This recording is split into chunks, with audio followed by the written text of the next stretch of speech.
Can this improve locomotive traction? We find out on this episode of Toy Train Tips and Tricks. Hello again, this is Mike with Toy Train Tips and Tricks. And some of you may remember from a previous video, this Quicksilver Express FA unit that I was working with. And this is actually riding on a post-war cheap Texas special drive. This is a forward only.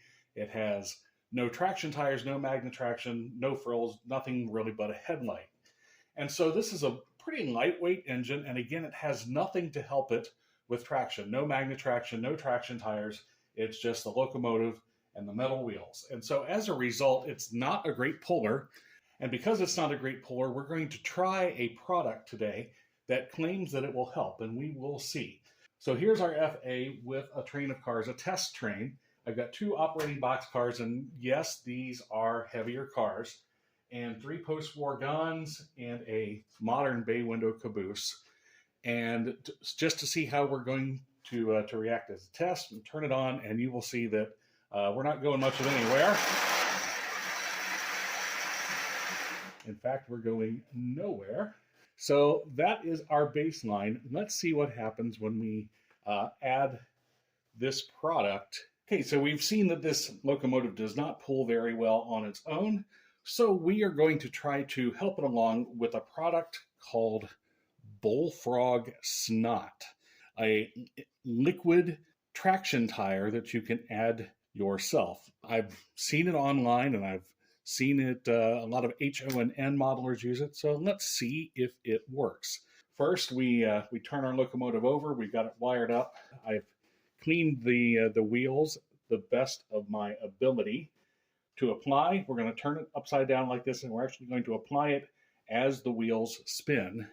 So I am going to apply this to 2 wheels. I'm going to choose these 2 here. Why not all 4? Well, because we need to have some electrical contact with the common, and this is a liquefied plastic product, so I don't think it's going to maintain electrical contact. And the way this one is wired up, we really can't rely on the front wheels to provide common either.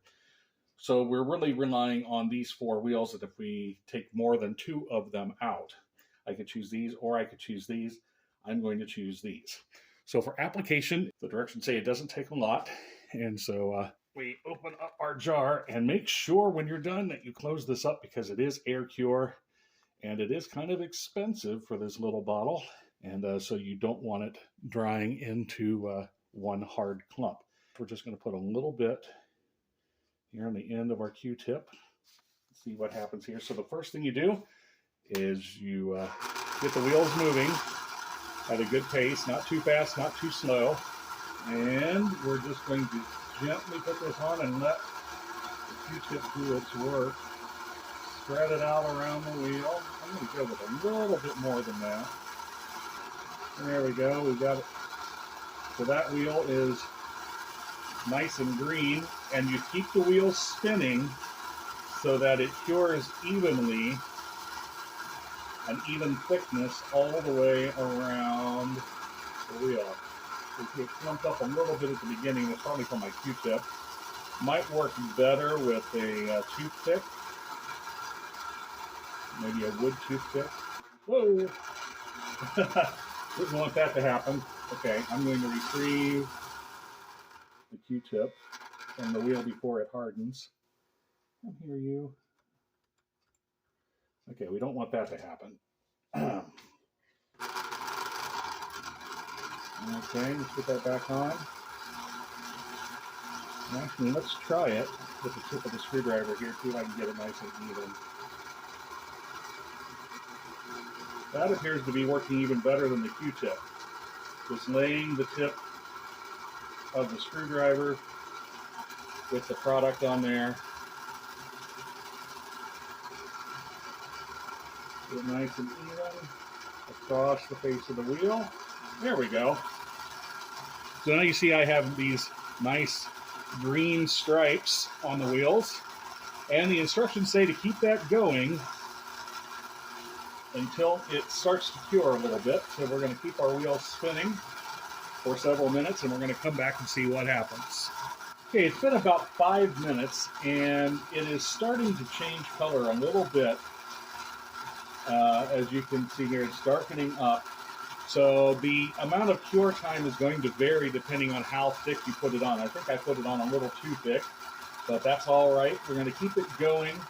The picture on the package shows it turning a little darker green before it is ready to turn off. So we're going to let it run for a few more minutes. Better safe than sorry. I'm going to let it run a little longer. Okay, it's been about 20 minutes now, and you definitely can see a change. It has definitely darkened up and started to get hard. I'm going to let it keep going for just a little bit longer. We'll turn it off, and we need to let it cure overnight, at least overnight. Okay, and now we are getting to the more dark green color that it shows on the package. So this should now be ready to cure overnight. Now, the other application that this product says that it works for is for repairing traction tires that like to slip off. I've got several Lionel steamers of different ages that just love to throw off their traction tires. It happens all the time. And I've tried multiple applications to keep the tires on the wheels, and they just haven't worked. So we are going to try our Bullfrog Snot on this. So as you can see, it just threw its tire. First, I'm going to get in here and clean off the best I can everything so that it will stick. And so I'm going to take this, I'm going to do a thin layer all the way around the circumference, reseat the traction tire, let it cure overnight, and see what happens. Now this time I'm going to go with an even thinner layer, because all I want to do is to seat the traction tire in place. Okay, it has now been 24 hours, and the only visible sign that the stuff is even there is the wheels are a little shiny, and there's just the ever slightest hint of green, but it's pretty much clear.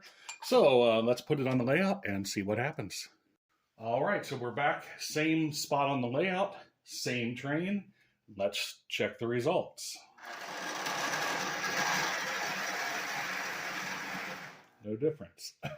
Okay, so for the FA, one coat made no difference at all. Let's see about the 080 with the traction tire.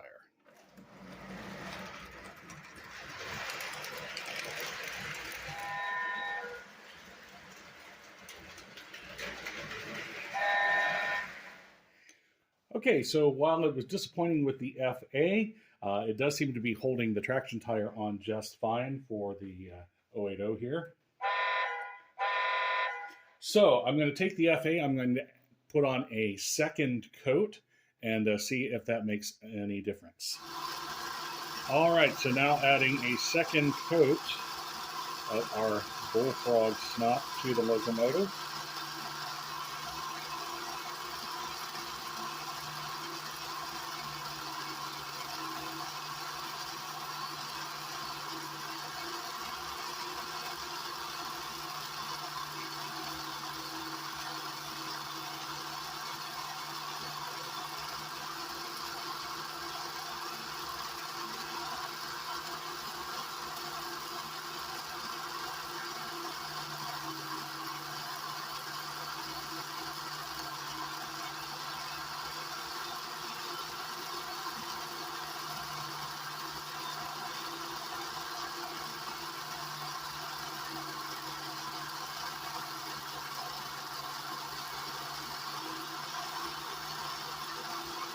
All right, and we're going to let that run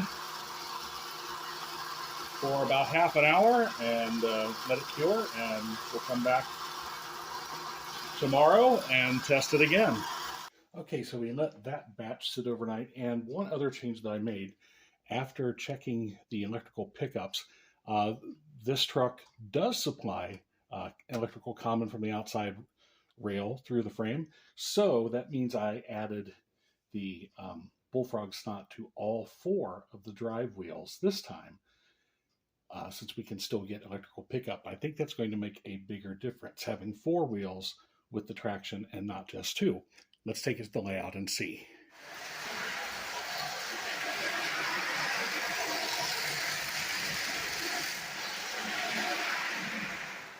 Okay, so now with the 4 wheels having the Bullfrog Snot It's not pretty. There is still quite a bit of slipping, but whereas before this would not pull the train whatsoever, as you can see now it will pull it, although putting out some effort. So there is a difference. It's not a huge difference on this particular model. I think the results will probably vary from locomotive to locomotive, and this is a sample size of 1, so it's hard to draw any long-term conclusions about how much better it is, but there is some difference here with the Bullfrog Snot. It does work. And again, with our 080, all we're asking the Bullfrog Snot to do is to hold the traction tire in place, which a lot of other methods I've tried have failed miserably, but this seems to be holding it in place quite well, even with this very heavy train that we've been testing with. So as far as traction tire repair and keeping it from slipping off, I would definitely give this this product an A++. So you see, we don't use very much of this. This is probably a lifetime supply here, provided that I keep the lid screwed on tight. I don't let it freeze, and probably not feed it after midnight. I don't know. It probably says on the label somewhere. This is actually one of the more entertaining products to read the literature for. Obviously, with a name like Bullfrog Snot, they are being quite humorous in the things that they're talking about. But in any case, yeah, this is a good product to have around the layout to help with subtraction, to help repair traction tires. And there is a link for this in the description if you're interested. Again, full disclosure, I am an Amazon associate, so order through the link and I will get a small commission for that. But you can buy it anywhere. A lot of hobby shops carry this as well, or you can buy direct from the manufacturer. So there it is, Bullfrog Snot. So as always, I hope you liked the video. If you do, please subscribe, share it, like it, tell your friends and tell your neighbors. And until we see you next time, keep those trains running.